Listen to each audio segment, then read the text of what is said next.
السلام علیکم دوستو۔ اسرائیل مشرق وسطی کے مسلم ممالک کے درمیان ایک چھوٹا سا ملک ہے۔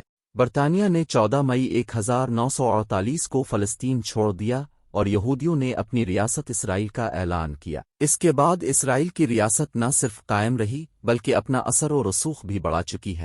پچھلے 75 سال میں اسرائیل ایک ریاست کے طور پر مضبوط ہوا اور عرب ریاستوں کے لیے درد سر بنا ہوا ہے۔ اسرائیل مشرق وسطی کا واحد ایٹمی طاقت والا ملک ہے۔ یہ وہ واحد ملک ہے جو براہ راست صرف مذہب کی بنیاد پر شہریت دیتا ہے، چاہے یہودی دنیا کے کسی بھی حصے سے ہوں۔ 75 سال میں اسرائیل نے سائنس، ٹیکنالوجی، معیشت اور فوج کے حوالے سے دنیا میں ایک مضبوط پوزیشن بنائی اور یہ ممکن بنانے میں کئی عوامل نے کردار ادا کیا۔ اسرائیل کو اس کے قیام سے ہی برطانیہ، فرانس اور امریکہ کی حمایت حاصل رہی ہے۔ تجزیہ کاروں کا خیال ہے کہ اسرائیل کی طاقت کے پیچھے مغربی دنیا، خاص طور پر امریکہ کا بڑا ہاتھ ہے۔ دوسری عالمی جنگ کے بعد اسرائیل سب سے زیادہ امریکی امداد حاصل کرنے والا ملک ہے۔ برطانیہ نے پہلی عالمی جنگ کے بعد فلسطین کو اپنا نوآبادیاتی علاقہ بنا لیا، جس سے 400 سالہ عثمانی حکومت کا خاتمہ ہوا۔ فرانس کا علاقہ بھی درمیان میں تھا، حالانکہ اس خطے پر سمجھوتے کے تحت برطانیہ کی حکومت تھی۔ یہودیوں کو اپنا علاقہ بنانے کا خیال بنیادی طور پر برطانوی حکومت کی طرف سے ہی آیا۔ اس وقت دنیا کے مختلف ممالک سے یہودی گروہ در گروہ فلسطین کی سرزمین پر آنے لگے۔ فلسطین میں مسلمانوں کے علاوہ عیسائی بھی رہتے تھے۔ یہودی بستیوں کے تناظر میں عرب ناراض ہو گئے۔ اس احتجاج کو دبانے کے لیے برطانیہ نے عربوں پر بھی تشدد کیا۔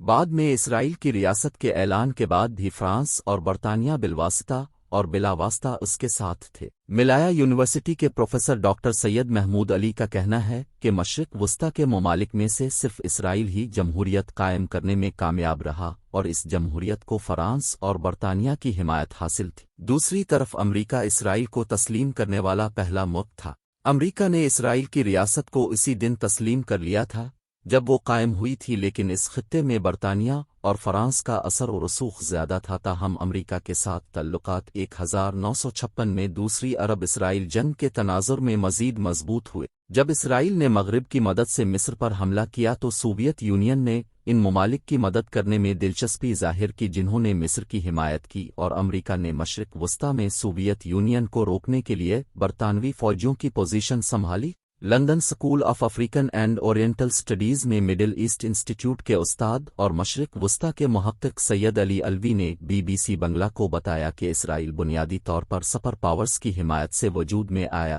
جس نے اسرائیل کو بااختیار بنانے میں بڑا کردار ادا کیا۔ اس کے علاوہ یہ بھی خیال کیا جاتا ہے کہ یہودیوں کے تعلیمی، ثقافتی اور سائنسی پہلو عربوں سے مختلف ہیں۔ یہی وجہ ہے کہ مشرق وسطی میں اسرائیل کو ایک مغربی ملک تصور کیا جاتا ہے، اور 70 کی دہائی سے اسرائیل کی عرب ریاستوں کے ساتھ مفاہمت کی راہ امریکہ کی مدد سے شروع ہوئی۔ اسرائیل کے ہمسایہ ممالک مصر، اردن، لبنان، شام، فلسطین کے دشمن ہونے کے باوجود اسرائیل کے عروج کو نہیں روکا جا سکا۔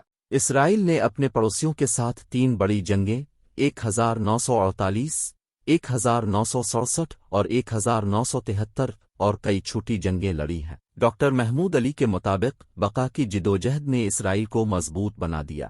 اگرچہ ڈاکٹر الوی کا خیال ہے کہ اسرائیل کا فوجی اور تکنیکی غلبہ مغرب کی وجہ سے ممکن ہوا۔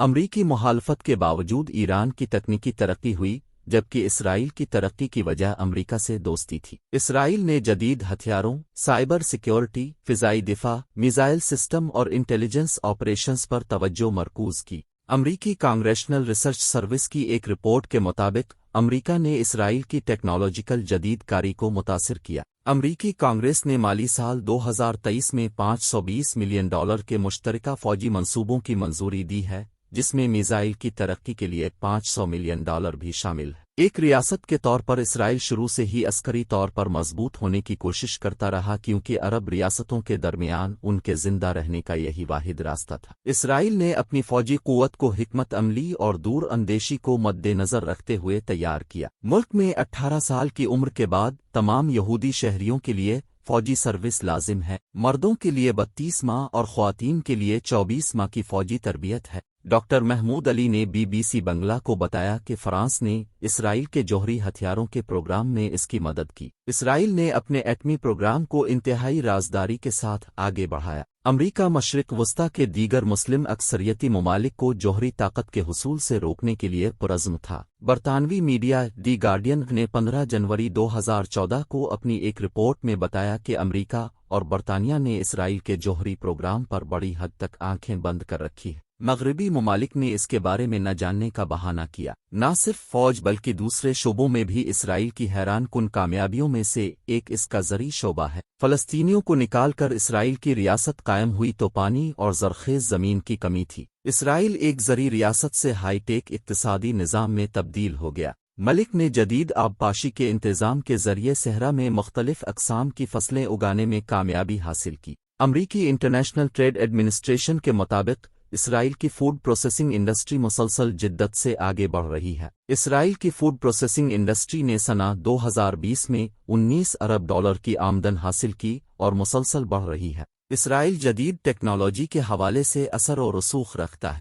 ملک میں جدید ٹیکنالوجی پر کام کرنے والے سٹارٹ اپس کی تعداد لاکھوں سے زیادہ ہے۔ اسرائیل کی قیادت فوج، زراعت، تعلیم اور بین الاقوامی تعلقات میں طویل المدتی سوچ رکھتی ہے۔ بصر نور کے مطابق اسرائیل کی قیادت کا انداز اور پالیسی قدرے مختلف ہے۔ وہ فیصلہ سازی میں طویل المدتی اہداف اور بین الاقوامی تعلقات کو ترجیح دیتے ہیں۔ اسرائیل کے یہودی اصل میں سمندر پار خاص طور پر یورپ سے اس خطے میں آئے تھے۔ ڈاکٹر محمود علی کے مطابق 18ویں سے 19ویں صدی تک یورپ میں علم کی ترقی کا حصہ یہودی دانشور تھے جنہوں نے اسرائیل کو ایک انتہائی ذہین، جدید، تعلیم یافتہ قوم کے طور پر قائم کیا۔ وہ 30 اور 40 کی دہائی میں اسرائیل کی سرزمین پر آئے اور ان کی مدد سے اسرائیل ایک اعلیٰ تعلیم یافتہ سائنسی ریاست بن گیا۔ ڈاکٹر علی کے مطابق مشرق وسطی میں جہاں غربت، عدم مساوات اور تعلیم کی کمی تھی وہیں اسرائیل ایک مختلف معاشرے کے طور پر ابھرا، لیکن بصری نور کے مطابق اسرائیل کتنا ہی جدید طاقتور کیوں نہ ہو، ان کی بین الاقوامی قانون کی خلاف ورزی، فلسطینی سرزمین پر قبضے اور لوگوں کے خلاف تشدد کو نظر انداز نہیں کیا جا سکتا۔